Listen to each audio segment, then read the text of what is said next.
जय हिंद दोस्तों। आज हम लोग पुनः उपस्थित हुए हैं अपने जीके और स्टैटिक को आगे बढ़ाने के लिए।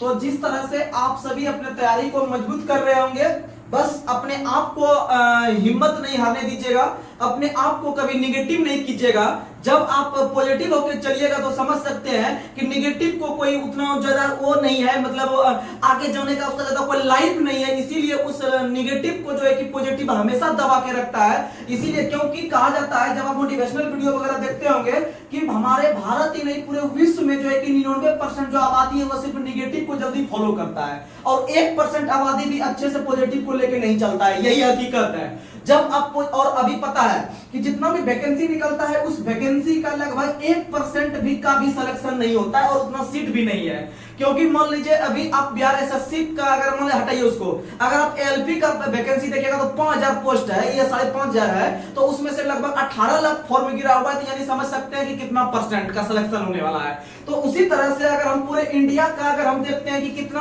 आदमी किसी न किसी सरकारी पोस्ट पे है, तो आप देखिएगा कि 0.01% आबादी ही सिर्फ सिलेक्टेड है पूरे इंडिया में। और भी भारत का जनसंख्या 144 करोड़ है, 144 करोड़ है अभी वर्तमान भारत का जनसंख्या।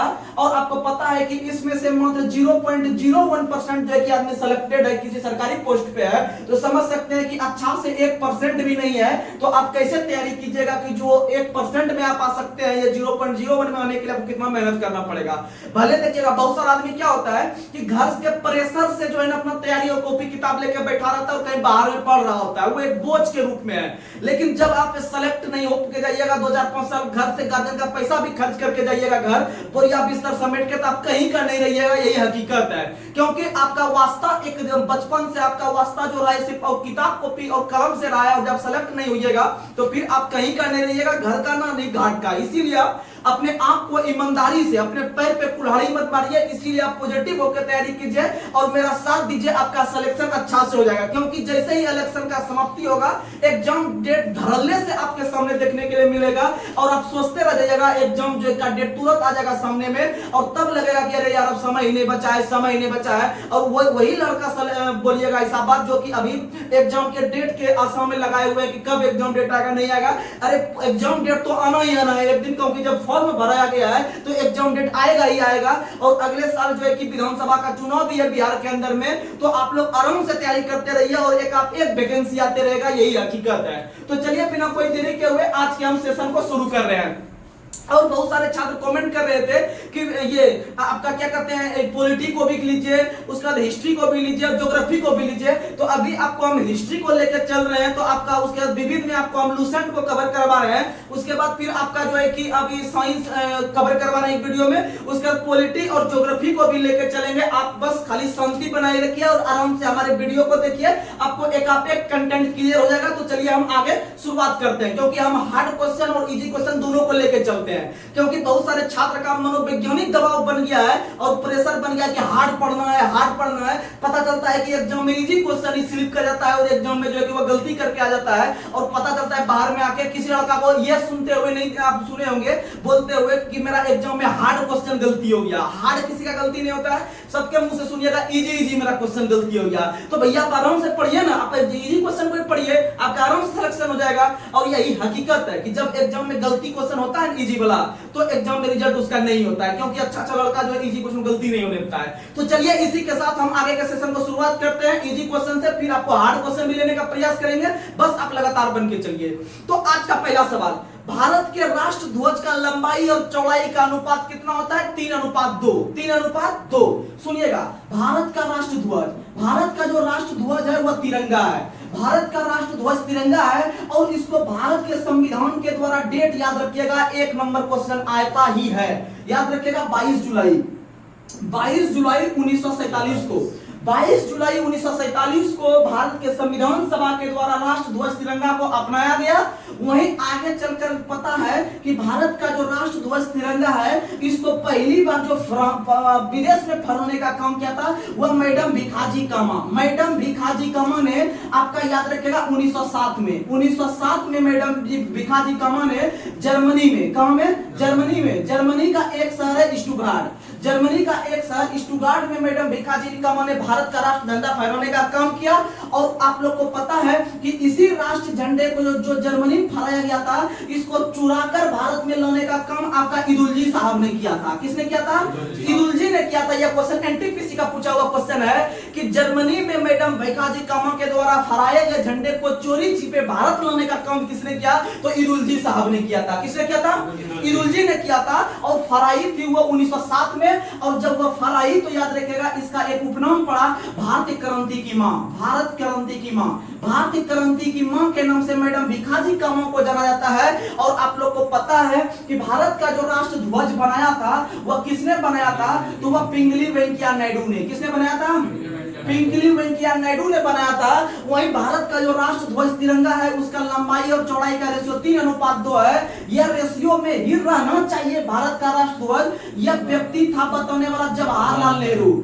जवाहरलाल नेहरू ने ही बताया था कि भारत का राष्ट्र ध्वज 3:2 के रेशियो में होना चाहिए। आप याद रखिएगा, यहां तक आपका आराम से क्वेश्चन क्लियर होगा। और इसको अपनाया था 22 जुलाई 1947 को भारत का राष्ट्र ध्वज तिरंगा। वहीं अगर हम बात करते हैं भारत का राष्ट्रगान जन गण मन है। और भारत का राष्ट्र गीत वंदे मातरम है।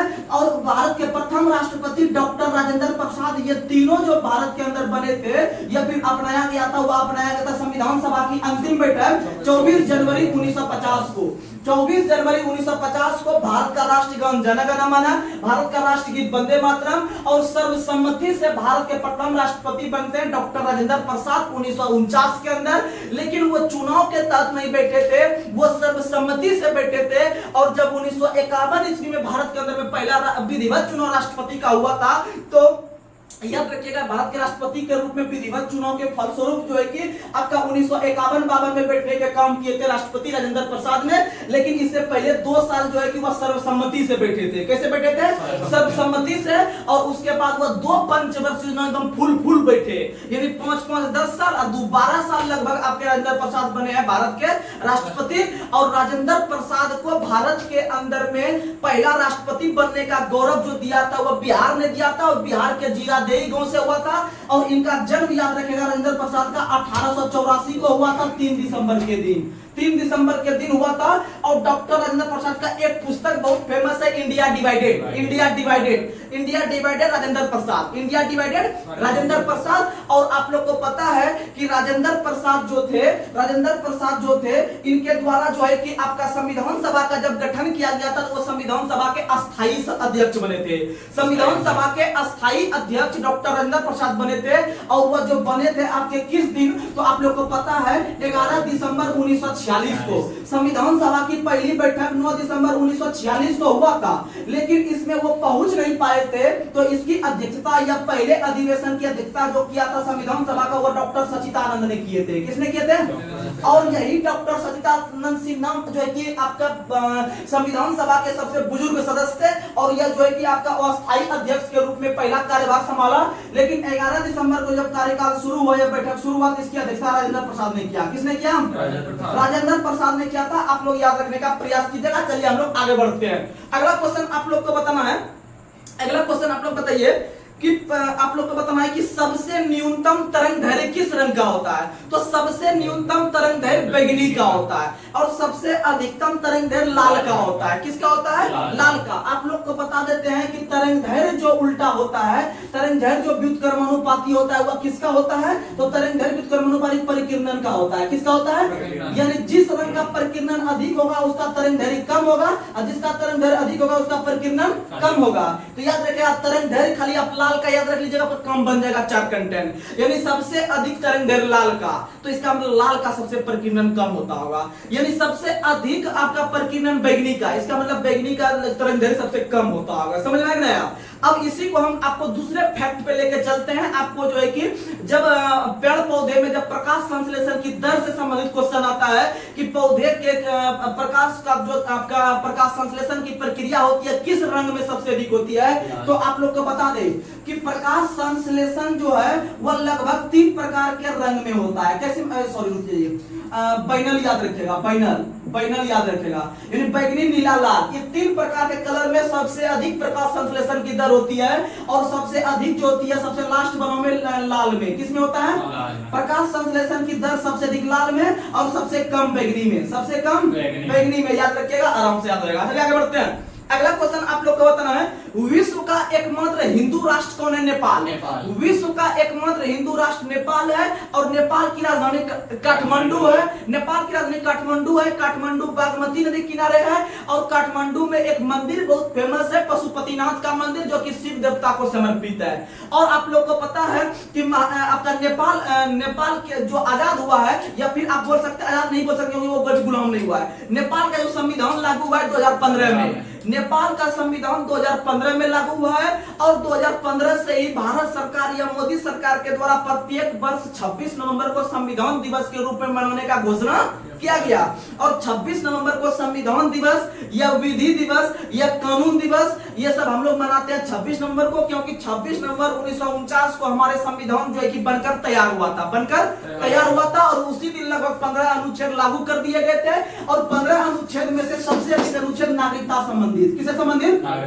नागरिकता संबंधित, क्योंकि आप लोग को पता है कि नागरिकता का वर्णन जो है वह आपका अनुच्छेद 5 से 11 तक है, अनुच्छेद 5 से 11 तक है। और यह भाग 2 का विषय है। कौन सा भाग का? भाग दो, क्योंकि भाग 2 में जो होता है नागरिक होता है, और नागरिक जो है कि वह 2 पैर पे चलता है, यानी भाग 2 में नागरिकता है 5 से लेकर 11 तक है। और भारत में आपका एकल नागरिकता है। कैसी नागरिकता है?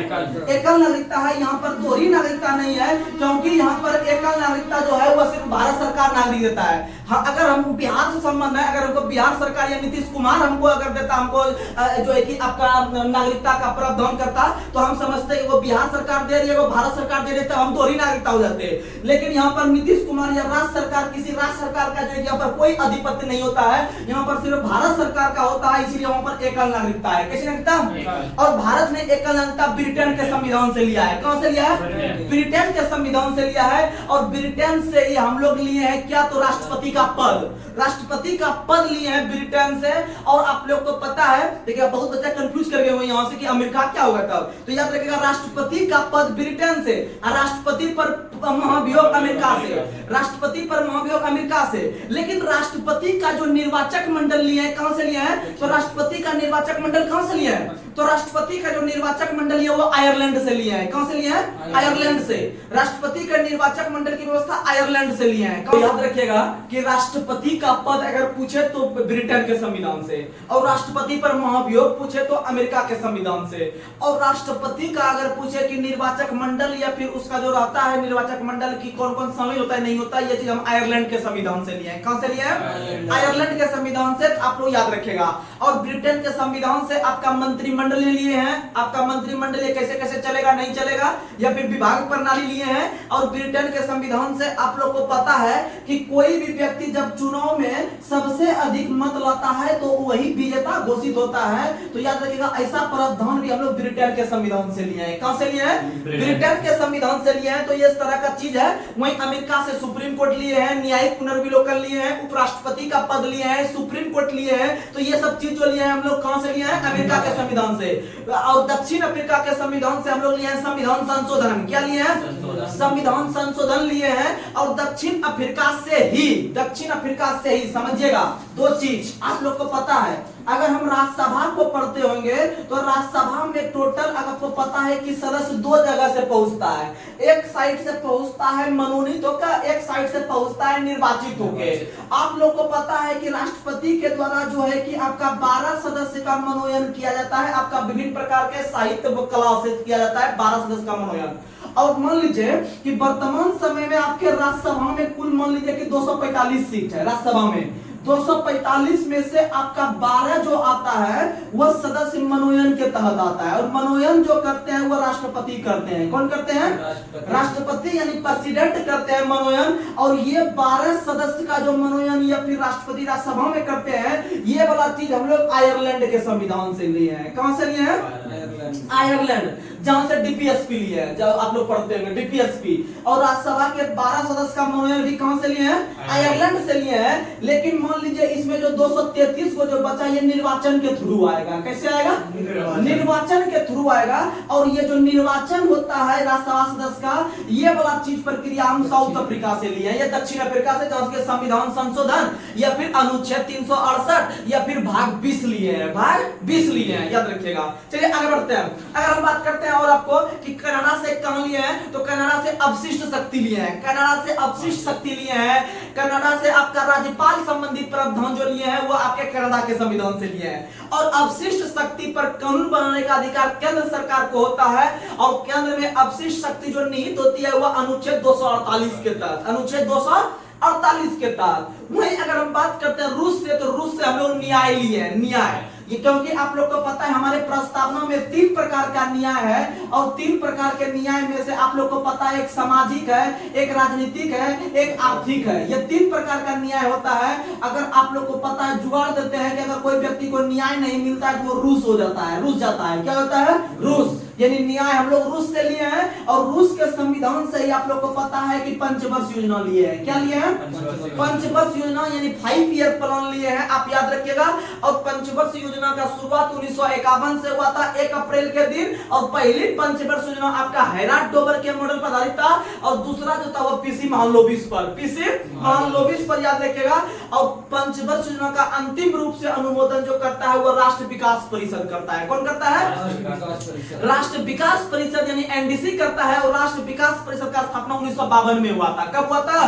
1952 में। चलिए आगे बढ़ते हैं। अगला क्वेश्चन आप लोग को बताना है कि अध्यादेश जारी करने का अधिकार भारत के अंदर में सिर्फ कितने अधिकारी को है? 2 अधिकारी को। कितने अधिकारी को? 2 अधिकारी को है। राष्ट्रपति को अध्यादेश एक राष्ट्रपति करता है और एक राज्यपाल करता है। एक राष्ट्रपति करता है, एक राज्यपाल करता है। और राष्ट्रपति जो करता है अध्यादेश 102(3) के तहत, यानी कि 123 के तहत। राष्ट्रपति 123 और उसी को जब पलटाइएगा तो 213 मिलेगा। 213 के तहत राज्यपाल करते हैं और 123 के तहत राष्ट्रपति करते हैं। और आप लोग को बताते हैं कि अध्यादेश क्या होता है कि जब आपका राज्य विधानसभा, पहले हम विधानसभा, पहले राष्ट्रपति समझ लेते हैं। जब केंद्र के अंदर में, क्योंकि आप लोग को पता है कि हमारा संसद जो है वह कानून बनाने की सबसे बड़ी संस्था है। और संसद 2 सदन से मिलकर बना है, एक लोकसभा और राज्यसभा से मिलकर बना है। और यही लोकसभा राज्यसभा पूरे देश के लिए कानून का निर्माण करती है। और जैसे मान लीजिए कि अभी लोकसभा का अगर विघटन होता है, तो मान लीजिए लोकसभा का विघटन नहीं हुआ तो हमारे देश में कानून नहीं बन सकता है। तो भाई अगर उस समय जरूरत पड़ जाए देश को कानून बनाने के लिए, तो उस समय आगे राष्ट्रपति आएगा। कौन आएगा आगे? राष्ट्रपति। और राष्ट्रपति जो है जब संसद का सत्र में नहीं चल रहा होता है या फिर संसद सदस्य काम नहीं कर रहा होता है और उसी समय देश को किसी कानून की आवश्यकता हो जाती है, तो उस समय जो कानून का निर्माण जो करते हैं वो राष्ट्रपति करते हैं। और उस कानून को जो है कि अध्यादेश कहा जाता है। क्या कहता है? अध्यादेश कहा जाता है। याद रखने का प्रयास कीजिएगा। और अध्यादेश जो है वह आपका अनुच्छेद 123 के तहत राष्ट्रपति करते हैं जारी। और आपका जो है कि राज्यपाल 213 के तहत, राज्यपाल 213। और उसी तरह जब राज्य विधानसभा में सत्र नहीं चल रहा होता है तो उस समय राज्यपाल करते हैं। कौन करते हैं? राज्यपाल करते हैं अध्यादेश जारी। आप याद रखने का प्रयास कीजिएगा। चलिए अब हम लोग आगे बढ़ते हैं। अगला क्वेश्चन आप लोग को बताना है, भारत की सबसे पुरानी गुफा भीमबेटका है। भारत की सबसे पुरानी गुफा भीमबेटका है, लगभग 1000 वर्ष पुराना है। और भीमबेटका की गुफा जो है वो कहां में है? मध्य प्रदेश में। भीमबेटका की गुफा कहां में है? मध्य प्रदेश के जो है कि आपका कौन सा जिला में है? तो मध्य प्रदेश के आपके जो है कि एक जिला है जिसका नाम है आपका क्या नाम है? रायसेन जिला। कौन सा जिला? रायसेन जिला में। रायसेन जिला में भीमबेटका की गुफा आप लोग याद रखने का प्रयास कीजिएगा। आगे बढ़ते हैं। और भीमबेटका की गुफा याद रखेगा भित्ति चित्र के लिए प्रसिद्ध है। किसके लिए है? भित्ति चित्र के लिए। 1 नंबर फेमस क्वेश्चन बताए। भीमबेटका की गुफा किसके लिए? भित्ति चित्र के लिए है या भित्ति गुफा के लिए प्रसिद्ध है। आगे बढ़ते हैं। बेलूर मठ के संस्थापक कौन थे? स्वामी विवेकानंद। आप लोग को पता है स्वामी विवेकानंद एक हिंदू धर्म के जो है कि बहुत बड़े बढ़ चढ़कर हिस्सा लिए थे, इसे आगे बढ़ाने में, राष्ट्र स्तर पर नाम को लेकर चलने में। तो स्वामी विवेकानंद के गुरु का नाम था गदाधर चट्टोपाध्याय।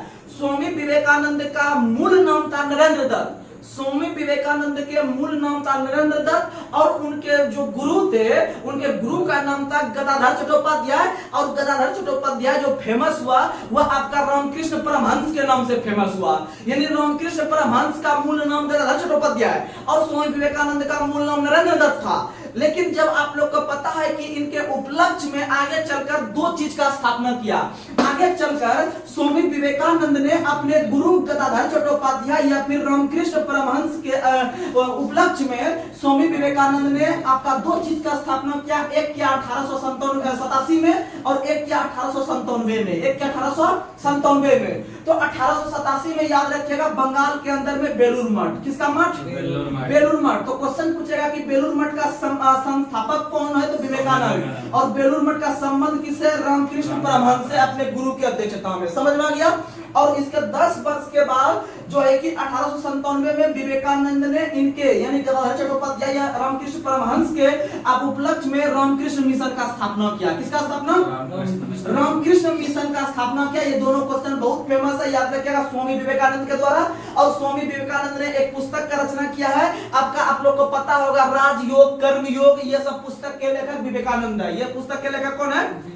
स्वामी विवेकानंद है, आप लोग को पता होगा। और स्वामी विवेकानंद ही आप लोग को पता है 1893 ईस्वी में अमेरिका का एक शहर शिकागो था। कौन सा शहर था? शिकागो था। वहां पर ही जाके हिंदू धर्म को संबोधित कर रहे थे 93 में। और अपने भाषण से ही वहां के सभी प्रकार के देश के पहुंचे हुए सभी धर्मावलंबियों को जो है कि दिल को मोह लिया अपने प्रेम से या अपने भाषण के उस जो है कि जो क्वालिटी था उनका, उससे कि मेरे भाइयों एवं बहनों के साथ जो शुरुआत किया था। तो याद रखिएगा इसीलिए इन्हें भारत को उसी समय से बड़े राष्ट्र स्तर पर जाना गया विवेकानंद के कारण। इसीलिए स्वामी विवेकानंद को तूफानी हिंदू के नाम से जानते हैं। तूफानी हिंदू के नाम से जानते हैं। आप लोग याद रखने का प्रयास कीजिएगा।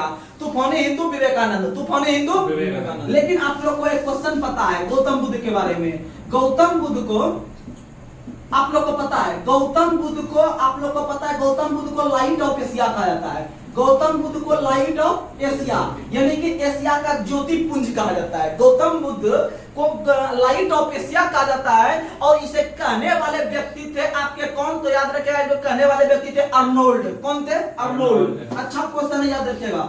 गौतम बुद्ध को लाइट ऑफ एशिया के नाम से पुकारने वाले व्यक्ति थे अर्नोल्ड। कौन थे? अर्नोल्ड।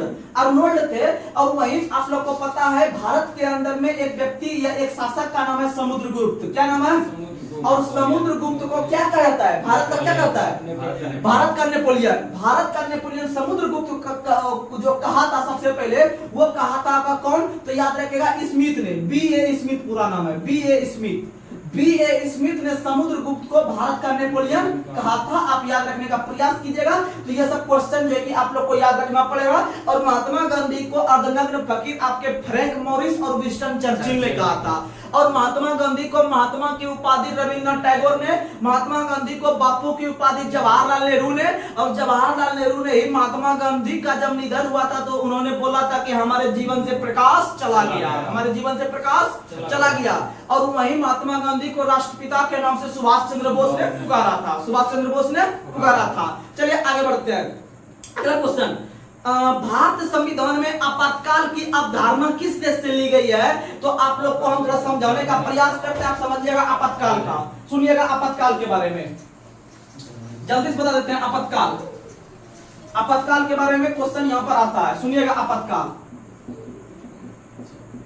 जब भारत आजाद नहीं हुआ था, जब भारत गुलाम में हम लोग जी रहे थे 1947 के पहले, यानी गुलाम भारत में, तो उस समय भी आपातकाल की चर्चा हमारे देश में होती थी। हमारे देश में किसी प्रकार का घटना घटित होने पर आपातकाल को लागू किया जाता था। और भारतीय संविधान में आपातकाल भले 1950 में आया, लेकिन आपातकाल की चर्चा उससे पहले भी हुआ करती थी। आप लोग को पता होगा कि ब्रिटेन के सरकार के द्वारा समय समय पर अधिनियम लाया जाता था। उसमें से एक अधिनियम आया था 1935 का अधिनियम। 1935 के अधिनियम के तहत ही भारत के अंदर में आपातकाल को ब्रिटेन के सरकार ने एक कानून के रूप में भेजा। और याद रखिएगा वह आपातकाल जो होती थी वह 3 प्रकार के, कितने प्रकार के? 3 प्रकार में से एक आपातकाल था आपका राष्ट्रीय आपातकाल, एक आपातकाल था आपका राष्ट्रपति शासन और एक आपातकाल था आपका वित्त आपातकाल। कौन सा आपातकाल था? वित्त आपातकाल था। और ये तीनों आपातकाल को पहली बार हम लोग देखने का काम किए थे 1935 के भारत शासन अधिनियम में, ये तीनों में देखे थे। लेकिन आप लोग को बता दें कि जब भारत आजाद हुआ 1947 में और भारत के अंदर में संविधान बनाने का काम कैबिनेट मिशन के सिफारिश पर संविधान सभा के कुल 389 सदस्य के द्वारा किया गया। 9 दिसंबर 1946 से जब आपातकाल को जोड़ने का काम किया गया, तो आपातकाल को जब जोड़ रहा था तो यह आपातकाल जो है कि 1935 से ही डायरेक्ट हुबहू उठा के अपने संविधान में जोड़ने का काम किया गया। लेकिन आपातकाल को जोड़ा 1935 से उठा के 47 में जाके संविधान सभा में। लेकिन इसमें से आप लोग को बता दे कि ये जो वित्त आपातकाल है, कौन सा आपातकाल है? वित्त आपातकाल का कुछ हिस्सा इसे लिया, लेकिन अधिकतर हिस्सा जो लिया अमेरिका के संविधान से। तो आप बता सकते हैं कि आपातकाल डायरेक्ट अगर पूछेगा कि आपातकाल कहां से लिए हैं भारत संविधान में, तो आप 1935 से आंसर बताइएगा। लेकिन आपातकाल का एक हिस्सा जब वित्त तोड़ के बताइएगा तो आप बताइएगा अमेरिका से लिए हैं। कहां से लिए हैं? अमेरिका से लिए हैं। यानी वित्त आपातकाल अमेरिका से लिए हैं। और आपातकाल अगर पूछेगा तो 1935 से लिए हैं। और आपातकाल होते कितने प्रकार के हैं? 3 प्रकार के होते हैं। और आप लोग को बता दे कि आपातकाल कहां से लिए आपको पता चल गया होगा। लेकिन ये 3 प्रकार के आपातकाल में से ये राष्ट्र आपातकाल जो अनुच्छेद 352 के तहत लगता है, किसके तहत? 352। और राष्ट्रपति शासन 356 के तहत, और वित्त आपातकाल 360 के तहत। 360 क्योंकि इसका इकाई डिजिट 0 है और इसका इकाई डिजिट जो है वो जो लिखते हैं ये भी 0 की तरह, यानी वित्त हो गया इतना। और राष्ट्रपति शासन 356, राष्ट्र आपातकाल 352। और जब राष्ट्र आपातकाल जब भारत में लगता है 352 का जब प्रयोग होता है, तो इसका प्रभाव मौलिक अधिकार पर देखने के लिए मिलता है। किस पर देखने के लिए? मौलिक अधिकार, जो कि अनुच्छेद 12 से लेकर 35 तक है, विभिन्न प्रकार के अनुच्छेद। तो इस पर देखने के लिए मिलता है आपका 352 का जब प्रयोग करते हैं भारत के राष्ट्रपति करते हैं प्रयोग। कौन करते हैं? देखिएगा, जब देश में आपातकाल का बात आएगा तो उसका एकमात्र आदमी उसको लागू करने में अंतिम रूप से फाइनल जो उसको करता है लागू, वो राष्ट्रपति करते हैं। लेकिन इससे पहले की कुछ जानकारी आपको प्राप्त होनी चाहिए। राष्ट्रीय आपातकाल जब लगना रहेगा तो ये तीनों लगाने का काम जो करते हैं, यानी उसको सिफारिश होना चाहिए। ये जो पास होता है वो मंत्रिमंडल से पास होता है। कौन से होता है? ये भी मंत्रिमंडल से, राष्ट्रपति शासन भी मंत्रिमंडल से, वित्त आपातकाल भी मंत्रिमंडल से होता है पारित। लेकिन याद रखिएगा, ये जो राष्ट्र आपातकाल होता है इसके लिए जो है कि लिखित रूप से मंत्रिमंडल एक नोटिस जारी करता है। किस रूप से? लिखित रूप से नोटिस जारी करता है। लेकिन ये जो राष्ट्रपति शासन और वित्त आपातकाल है, ये दोनों के लिए जो है मंत्रिमंडल ने सिर्फ बोलने मात्र से राष्ट्रपति लागू कर देते हैं। लेकिन लिखित सिफारिश चाहिए राष्ट्र आपातकाल के लिए। किसके लिए? राष्ट्र आपातकाल के लिए। लेकिन तीनों को लागू करने का काम भारत के राष्ट्रपति करते हैं। कौन करते हैं? भारत के राष्ट्रपति करते हैं। और तीनों का अनुच्छेद याद कर लीजिएगा, पहला वाला लिखित सिफारिश पर, और दूसरा दोनों वाला जो है आपका राष्ट्रपति शासन और जो वित्त आपातकाल है, दोनों सिर्फ बोलने मात्र से। लेकिन आप लोग को बता दे कि जैसे राष्ट्र आपातकाल 352 लगेगा तो इसका प्रभाव मौलिक अधिकार पर देखने के लिए पड़ जाता है। तो क्या मौलिक अधिकार में 12 से 35 तक पे प्रभाव पड़ता है? तो बोलिएगा नहीं। लेकिन आप लोग को बता दे कि जब हमारा संविधान लागू हुआ था 1950 में, तो उस समय कुल 12 से लेकर 35 अनुच्छेद पर प्रभाव देखने के लिए पड़ता था। जब हमारा मूल संविधान 1950 में 26 जनवरी को लागू हुआ था, अर्थात भारत जब एक गणतंत्र देश बना था, तो उस समय मौलिक अधिकार का प्रभाव जो है कि आपको टोटल अनुच्छेद पड़ता था 12 से 35 पर, जो है कि 352 का इफेक्ट पड़ता था। लेकिन आगे चल जब थोड़ा दिन समय बीता, 2 4 10 साल 20 साल 25 साल जब समय बीता, तो एक समय आया आपका 1978 का समय। कौन सा समय?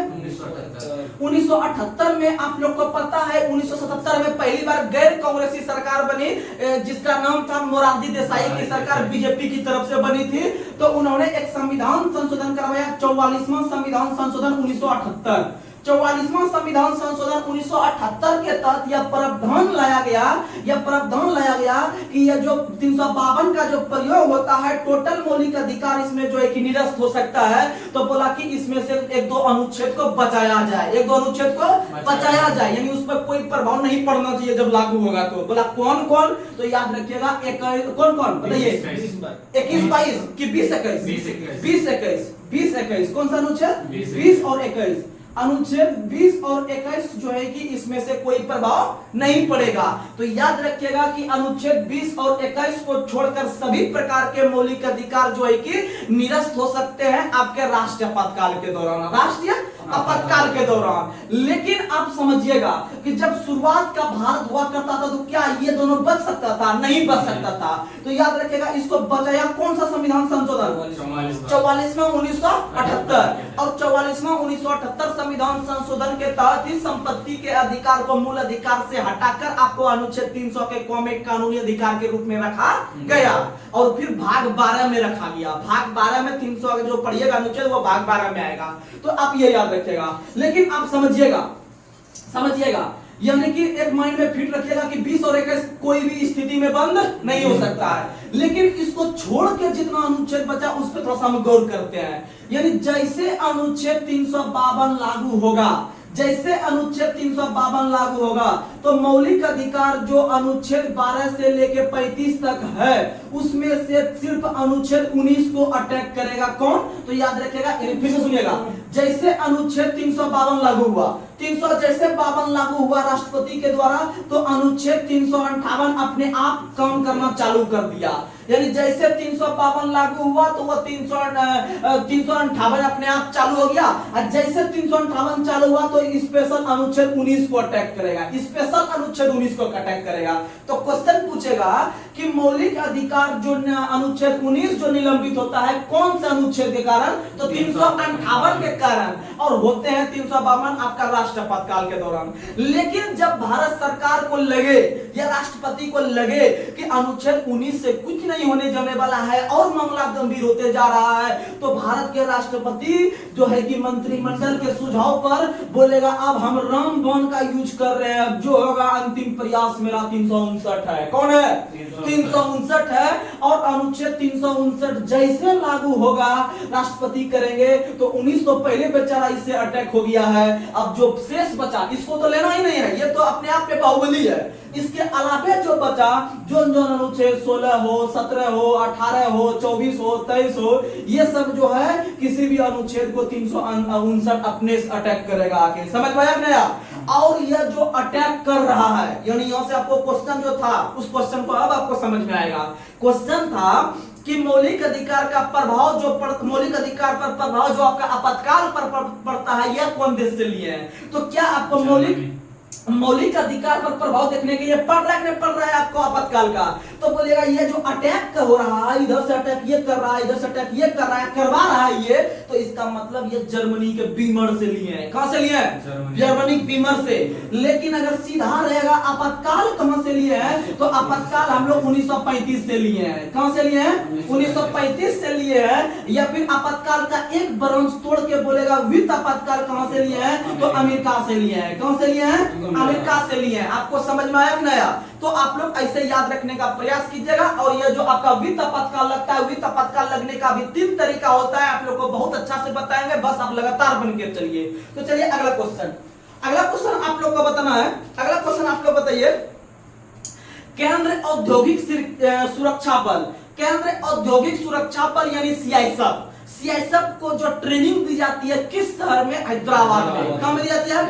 आप लोग को पता है अगर आप आईएएस बनते हैं तो आपको ट्रेनिंग मसूरी के अंदर दिया जाएगा। अभी हाल ही के दिनों में यूपीएससी आपका सीसीई का रिजल्ट आया हुआ है, उसमें से पता है कि आपको 1016 लड़का का सिलेक्शन हुआ है, उसमें से जो जिसका 200, 250, 300 के अंदर में रैंक होगा उसको आईएएस पोस्ट मिलेगा। और उस सभी को ट्रेनिंग जो है कि भारत के उत्तराखंड राज्य के अंदर मसूरी में दिया जाएगा, आपको लवासना के अंदर LBSNA यानी लाल बहादुर शास्त्री नेशनल एकेडमी के अंतर्गत दिया जाएगा। और उसके बाद जो आईपीएस वगैरह का पोस्ट होगा उनको ट्रेनिंग आपको हैदराबाद में दिया जाता है, सरदार वल्लभ भाई पटेल एकेडमी दिया जाता है हैदराबाद में। ठीक है, तो उसमें दिया जाता है। याद रखिएगा हैदराबाद में आईपीएस के साथ साथ सीआईएसएफ को और भारत के अंदर में विभिन्न प्रकार के अर्धसैनिक बल हैं, तो उस सबको हम लोग एक बार रिकॉल करवा देते हैं स्थापना कब कब हुआ है। तो याद रखिएगा असम राइफल का स्थापना 1835 में, असम राइफल 1835 में, 1939 में सीआरपीएफ, 1939 में सीआरपीएफ, याद रखिएगा सीआरपीएफ। और सीआरपीएफ का ही स्थापना 1939 में हुआ है और सीआरपीएफ का ही एक अंग है रैप यानी rapid action force, rapid action force. इसका स्थापना इसी को तोड़ के 1992 में किया गया है, 1992 ईस्वी में किया गया है। याद रखिएगा यह क्वेश्चन इस बार आपका यूपी पुलिस में क्वेश्चन आया था, तो आप लोग को हर एक कंटेंट पे फोकस करना होगा, यही इससे हमको सीखने के लिए मिल रहा है। तो उसके बाद आप लोग को पता है 1939 में हो गया सीआरपीएफ। उसके बाद आप लोग को पता है कि 1948 में एनसीसी, एकता अनुशासन 1948 में, और एनसीसी के वर्तमान में अध्यक्ष है गुरविल सिंह। वही बात करते हैं आपको 1962 में आईटीबीपी, भारत और चीन के युद्ध के समय आईटीबीपी का स्थापना 1962 में किया गया था, याद रखिएगा। उसके बाद आपका 1963 में एसएसबी का स्थापना, उसके बाद 1965 में बीएसएफ का स्थापना, 1969 में आपको सीआईएसएफ का स्थापना, उसके बाद याद रखिएगा 1984 के अंदर में एनएसजी का स्थापना, उसके बाद याद रखिएगा कोस्ट गार्ड का स्थापना, जिसको हम लोग तटरक्षक बल कहते हैं, कोस्ट गार्ड का भी वैकेंसी निकलता है, तो याद रखिएगा कोस्ट गार्ड का स्थापना हुआ है 1977 में। बहुत सारा बुक 1978 लिखता है, लेकिन आपको याद रखना है 1970, अगर गूगल कीजिएगा तो 1977 मिलेगा आपको कोस्ट गार्ड का स्थापना। तो कोस्ट गार्ड का स्थापना 1977 में हुआ है 1 फरवरी के दिन। किस दिन हुआ है? 1 फरवरी, क्योंकि 1 फरवरी को हम लोग कोस्ट गार्ड दिवस या तटरक्षक दिवस मनाते हैं, और 2 फरवरी को हम लोग मनाते हैं कौन सा दिवस? तो 2 फरवरी को हम लोग मनाते हैं आर्द्र भूमि दिवस। वहीं अगर बात करते हैं हम लोग और कौन सा सेना बच गया, तो और ये सब सेना आप लोग जो है कि आराम से याद कीजिएगा, धीरे धीरे आप लोग को आराम से समझ में आएगा। तो चलिए हम लोग अब चलते हैं थोड़ा सा लूसेंट के विविध पे, 2010 पुस्तक पूछते हैं, उसके बाद फिर हम लोग आगे बढ़ेंगे।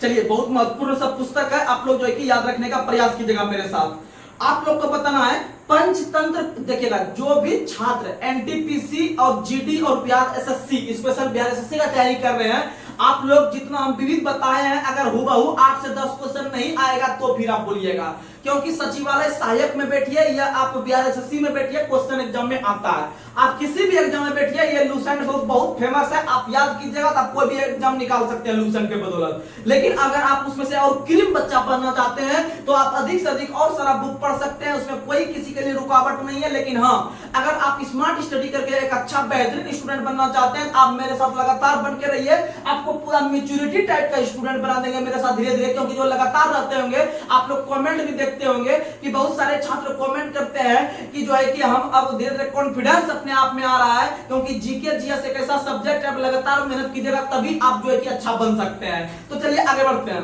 आप लोग को बताना है पंचतंत्र पुस्तक के लेखक विष्णु शर्मा, पंचतंत्र पुस्तक के लेखक विष्णु शर्मा। वहीं अगर हम बात करते हैं कि आपका नेचुरल हिस्ट्री के लेखक कौन है? प्लिनी, नेचुरल हिस्ट्री के लेखक प्लिनी है।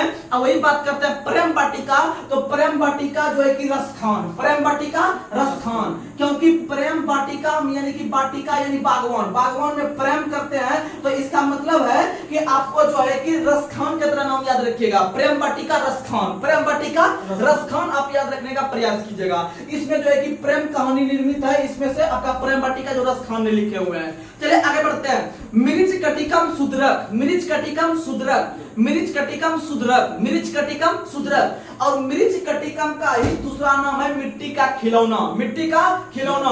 और इस क्वेश्चन को आपको हम दिमाग में फिट करवा देंगे अभी का अभी, आप बस थोड़ा सा 1 मिनट का समय दीजिए। देखिएगा एक पुस्तक है मिर्च कटिकम, मिर्च कटिकम का शाब्दिक अर्थ होता है आपका मिट्टी का खिलौना। क्या होता है?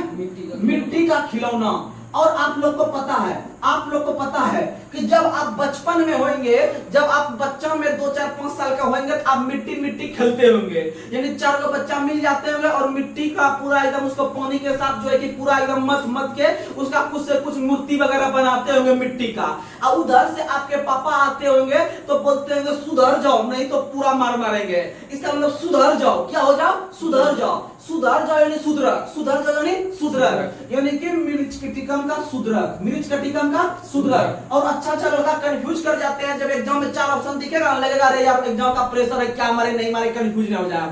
तो याद रखिएगा मिर्च कटिकम का शाब्दिक यानी मौ से मिर्च और मौ से मिट्टी। अच्छा, मिट्टी का खिलौना, मिट्टी का खिलौना का मतलब यानी सुधर जाए, यानी कि सुधर, यानी क्या हो जाएगा सुधर। आप याद रखने का प्रयास कीजिएगा। और मिट्टी खेलने में पूरा मजा आता है, पूरी बनाने में इस तरह से एकदम देख कर ढबाढब मार के हाँ बिल हुआ इसको मट्टी भरो, यानी उसका बराबर करने के लिए इतना हम मिट्टी जीत गए, ऐसा हम लोग खेलते थे। और याद रखिएगा मिट्टी का अध्ययन पेडोलॉजी होता है। क्या होता है? पेडोलॉजी होता है। और हम लोग एक खेल और खेले हैं, एक खेल और क्या खेले हैं कि हम लोग पत्ता तोड़ के हाथ पे ऐसे रखते हैं, इस पे मारते हैं, सब पत्ता आवाज आता है बड़ा भयंकर। तो याद रखिएगा ये जो पत्ता जो फूटता है, ये पत्ता भी खेलने में मजा आता है। उसी तरह से मिट्टी यानी मिट्टी का खिलौना यानी सुधर, मिट्टी का खिलौना यानी सुधर, क्योंकि आपके पिताजी आके बोलते हैं सुधर जाओ नहीं तो मार लगेगा, यानी कि याद रखिएगा मिर्च कटिकम का सुधर, मिर्च कटिकम का सुधर। चलिए आगे बढ़ते हैं। अगला क्वेश्चन आप लोग को बताना है, कामसूत्र पुस्तक के लेखक वात्स्यायन, कामसूत्र वात्स्यायन, कामसूत्र वात्स्यायन, कामसूत्र वात्स्यायन। वही एक पुस्तक है बहुत फेमस जिसका नाम है आपका क्या, जैसे कि योग, आपको पतंजलि ने एक पुस्तक लिखा है जिसका नाम क्या, योग सूत्र। जैसे कि पतंजलि ने एक पुस्तक लिखा है, तो याद रखिएगा योग पे आधारित पुस्तक लिखा है पतंजलि ने, योग पे आधारित पुस्तक लिखा है पतंजलि ने, आप लोग याद रखिएगा। उसके बाद आप लोग को बताना है natural history Pliny, natural history Pliny.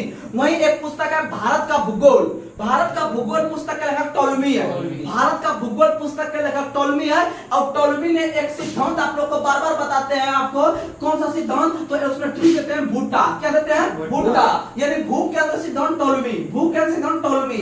एक देते हैं ट्री सूका, सूका, सूर्य के अंदर कोपरनिकस, सूर्य के अंदर कोपरनिकस। और कोपरनिकस नहीं, आप लोग को पता है सौरमंडल का भी खोज किया है, सौरमंडल का भी खोज किया है कोपरनिकस ने। और कोपरनिकस का संबंध पोलैंड से है, कहां से है, पोलैंड से।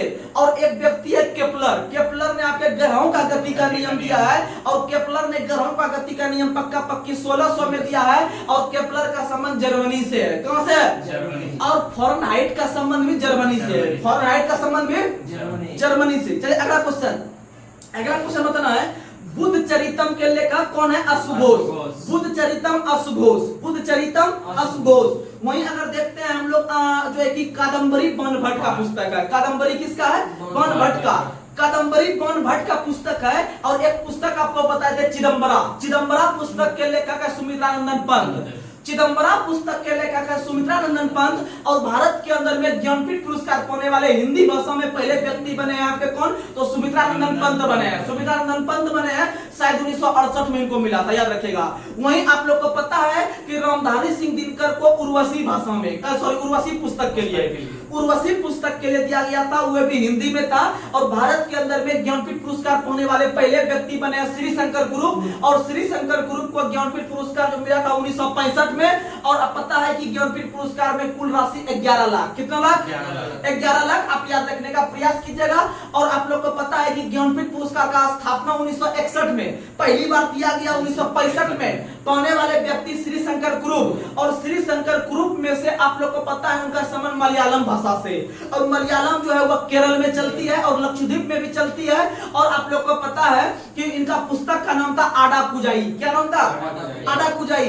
वहीं भारत के अंदर में आप लोग को पता है पहली महिला बनती है आशापूर्णा देवी, पहली महिला आशापूर्णा देवी बनती है, जिनको कि आपको जो है कि आपको ज्ञानपीठ पुरस्कार दिया गया।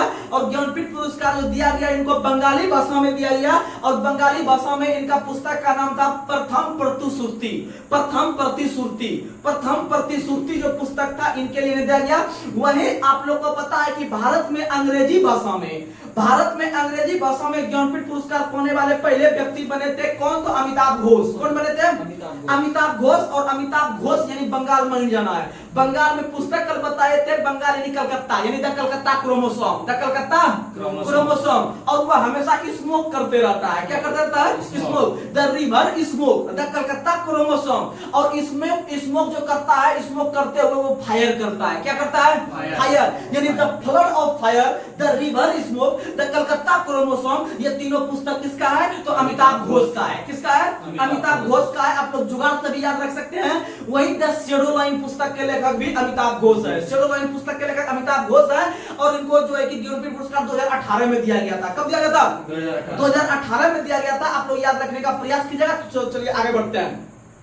हुमायूं नामा गुलबदन बेगम, हुमायूं नामा गुलबदन बेगम, हुमायूं नामा गुलबदन बेगम, और बाबर नामा बाबर, बाबर नामा बाबर, बाबर नामा बाबर, और बाबर नामा का रचना बाबर ने आपका तुर्की भाषा में किया था, और बाद में चलकर इसका फारसी भाषा में अनुवाद अब्दुल रहीम खान खाना ने, अब्दुल रहीम खान खाना ने याद रखने का प्रयास कीजिएगा। अगला क्वेश्चन आप लोग को बताना है कि अगर शतक करके पुस्तक रहे, 3 पुस्तक बताते हैं, सबके लास्ट में शतक जुड़ा हुआ रहेगा, 100 का शतक, यानी कि नीति शतक, श्रृंगार शतक और वैरण्य शतक, तीनों को शतक के जो रचनाकार है वो भर्तृहरि है। कौन है? भर्तृहरि। यानी सुनिएगा, अगर कोई खिलाड़ी क्रिकेट में शतक मारता है, क्या मारता है? शतक मारता है, तो उसका क्रिकेट में हमेशा भर्ती होते रहता है। क्रिकेट में क्या होते रहता है? भर्ती होते रहता है। तो याद रखिएगा, अगर शतक करके 3 पुस्तक आ जाए जो बार बार रिकॉल करवाएंगे तो भर्तृहरि मारिएगा। क्या मारिएगा?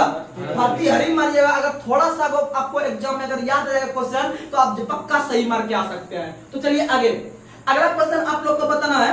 अगला क्वेश्चन बताइएगा, चित्रांगदा हो गया, गीतांजलि हो गया, उसके बाद फिर आपका जो है कि विसर्जन हो गया, गार्डनर हो गया, हंगरी स्टोन हो गया, गोरा हो गया, चंडालिका हो गया, उसके बाद पोस्ट ऑफिस हो गया, उसके बाद फिर आपका द कोर्ट ऑफ डांसर हो गया, उसके बाद फिर 3 एकांकी नाटक हो गया। ये सभी के लेखक जो है रविन्द्रनाथ टैगोर है। कौन है? और रविन्द्रनाथ टैगोर ने विश्व भारती का स्थापना, शांति निकेतन का स्थापना, और रविन्द्रनाथ टैगोर ने, पता है आप लोग को कि रविन्द्रनाथ टैगोर का जो शांति निकेतन है ये यूनेस्को की सूची में भी शामिल हो गया है। और रविन्द्रनाथ टैगोर जो है कि पहले एशियाई व्यक्ति बनते हैं जिनको 1913 ईस्वी में नोबेल पुरस्कार साहित्य के क्षेत्र में आपको गीतांजलि पुस्तक के लिए दिया गया। तो आप लोग याद रखने का प्रयास कीजिएगा। तो चलिए हम लोग अब चलते हैं, थोड़ा सा क्वेश्चन ले लेते हैं महेश वर्णवाल का, जो बहुत महत्वपूर्ण सब क्वेश्चन है। आप लोग जो है कि लगातार बनकर रहिएगा तो उसमें आपको लगातार तैयारी होते रहेगा। चलिए आप लोग को बताना है, वर्ष 1890 में गठित, वर्ष 1890 में गठित भारत का प्रथम मजदूर संगठन जिसका नाम है बॉम्बे मिल हैंड्स की स्थापना किसके द्वारा किया गया था? तो याद रखिएगा, एनएम लोखंडे के द्वारा। किसके द्वारा किया गया था? एनएम लोखंडे। ब्रांडेड क्वेश्चन है, याद रखिएगा। जैसे आप लोग को पता है कि महात्मा गांधी का नाम सुने होंगे। महात्मा गांधी जो है भारत के अंदर में पहली बार अहमदाबाद मिल स्ट्राइक में जाके आप जो है कि आपका भूख हड़ताल किए थे, यानी कि भूखे रहते हुए स्ट्राइक किए थे जो है कि आपका 1918 के अंदर में, यानी कि अहमदाबाद मिल स्ट्राइक में। तो इसी तरह के विभिन्न प्रकार के घटना जब पहले से घट रहे थे बहुत पहले जमाने से, तो इसके लिए एक प्रकार का अभी आप लोग देखते होंगे जब कॉलेज वगैरह में बहुत सारा छात्रों के साथ जो है कि गलत व्यवहार किया जाता है, समय पे कोर्स वगैरह को खत्म नहीं किया जाता है, तो उसके विरुद्ध जो है कि वह एक प्रकार का संगठन बनाता है। जैसे आप लोग नाम सुनते होंगे, फलना छात्र संगठन, तो चिन्ना छात्र संगठन, यानी अखिल भारत विद्यार्थी परिषद, ऐसे करके आप लोग नाम सुनते होंगे। तो इसका मतलब इस प्रकार का संगठन इसलिए बनाया गया है कि वह सभी प्रकार के मांगे करेंगे और सभी प्रकार के कोर्स का जो है कि समापन जो होगा वह अपने समय निर्धारण के अनुसार खत्म होगा। कि हम ऑनर्स किए हैं आपका 17 से 20, तो मेरा सेशन 17 से 20 पे आराम से खत्म हो जाए, लेकिन अगर 22 में आके खत्म होगा, अच्छा से काम नहीं चलेगा, तो मेरा एडमिशन अच्छा जगह बाद में नहीं हो पाएगा, वो मेरा समय निकल जाएगा। तो उसी तरह से जब अंग्रेज के द्वारा शोषण किया जा रहा था भारतीयों के साथ विभिन्न प्रकार के मिल वगैरह या फिर बड़े बड़े खद्यान में, तो याद रखिएगा भारत का पहला संगठन कृषि को एकजुट बनाने के लिए या मजदूर को एकजुट बनाने के लिए किया गया था, जिसका नाम था बॉम्बे मिल हैंड्स। बॉम्बे मिल हैंड्स, इसका स्थापना आपका 1890 में किया गया था एनएम लोखंडे के द्वारा, एनएम लोखंडे के द्वारा। वहीं आप लोग को महात्मा गांधी बारे में बता देते हैं। महात्मा गांधी आप लोग को पता है 9 जनवरी 1915 को, महात्मा गांधी 9 जनवरी 1915 को दक्षिण अफ्रीका से 21 वर्ष रहकर भारत लौटे थे, और भारत लौटने के बाद 1915 में उन्होंने सबसे पहले आके केक खाए। क्या खाए? केक खाए, यानी कि सी से चंपारण। सबसे पहले कहां गए? यानी आंदोलन का नाम ले रहे हैं। ऐसे होने के बाद आप बोलिएगा कि साबरमती आश्रम का स्थापना 1915 में कर दिया, 1916 में आपको बनारस के अंदर में हिंदू यूनिवर्सिटी में हिस्सा लिया, तो वो नहीं, वो तो एक प्रकार का पॉजिटिव थॉट को दिखा रहा है। लेकिन वो एक प्रकार का अंग्रेज के विरुद्ध जो आंदोलन का बात कर रहे हैं, वो आंदोलन में जो हिस्सा लिए थे वो आके केक खाए थे, यानी सी से चंपारण में, ए से फिर अहमदाबाद में स्ट्राइक, फिर के से खेड़ा, कि ऐसे खेड़ा। तो याद रखिएगा चंपारण, अहमदाबाद, खेड़ा, यानी आ के केक खाए, सी ए के केक खाए, आप याद रखिएगा। और क्वेश्चन भी आता है कि महात्मा गांधी के द्वारा दक्षिण अफ्रीका से आने के बाद निम्न में से आप लोग क्रमवार सजाइए कि कौन कौन से आंदोलन में हिस्सा लिए। तो आप याद रखिएगा केक खाए, इन चंपारण में हो गया सी से, ए से हो गया 1918 में, के से खेड़ा हो गया 1918 में। याद रखिएगा खेड़ा और अहमदाबाद दोनों 18 है, लेकिन अहमदाबाद पहले है, आप लोग याद रखिएगा। और अहमदाबाद के अंतर्गत में आपको जो मिल स्ट्राइक कर रहा था, भूख हड़ताल, वो आपको कपास का खेती हो रहा था, वहां पर जो है कि विभिन्न प्रकार का रेट अच्छा नहीं मिल रहा था, इसीलिए आप याद रखिएगा। उसके बाद 1919 में रौलट एक्ट हुआ, उसके बाद फिर आप लोग पता है 1920 में 1 अगस्त को असहयोग आंदोलन हुआ, फिर 1921 ईस्वी में महात्मा गांधी ने 1921 से लंगोट पहनना शुरू किया, धोती वगैरह। उसके बाद फिर याद रखिएगा 1922 में चौरी चौरा कांड हुआ, और चौरी चौरा कांड आपका उत्तर प्रदेश के गोरखपुर जिलों में हुआ था। वो जो हुआ था वो डेट सही याद रखिएगा 5 फरवरी 1922 को जो है कि चौरी चौरा कांड होता है। और इसके जस्ट 6 दिन के बाद 11 फरवरी को महात्मा गांधी ने चौरी चौरा कांड जो हुआ था उसके विरोध में जो है कि महात्मा गांधी ने असहयोग आंदोलन को वापस ले लिया, और ये तो याद रखिएगा कि असहयोग आंदोलन का समापन महात्मा गांधी ने 11 फरवरी 1922 को किया। और चौरी चौरा कांड आप लोग को पता है 5 फरवरी 1922 को। और 1923 ईस्वी में आप लोग को पता है इलाहाबाद शहर में 1 जनवरी 1923 को मोतीलाल नेहरू और चित्तरंजन दास दोनों ने मिलकर आपको स्वराज पार्टी का स्थापना किया। और 1924 में महात्मा गांधी एकमात्र बार ऐसे कांग्रेस के अध्यक्ष बने बेलगांव में, और बेलगांव जो है कर्नाटक में है। महात्मा गांधी एकमात्र बार और अंतिम बार बने हैं महात्मा गांधी, आप लोग को पता है 1924 में।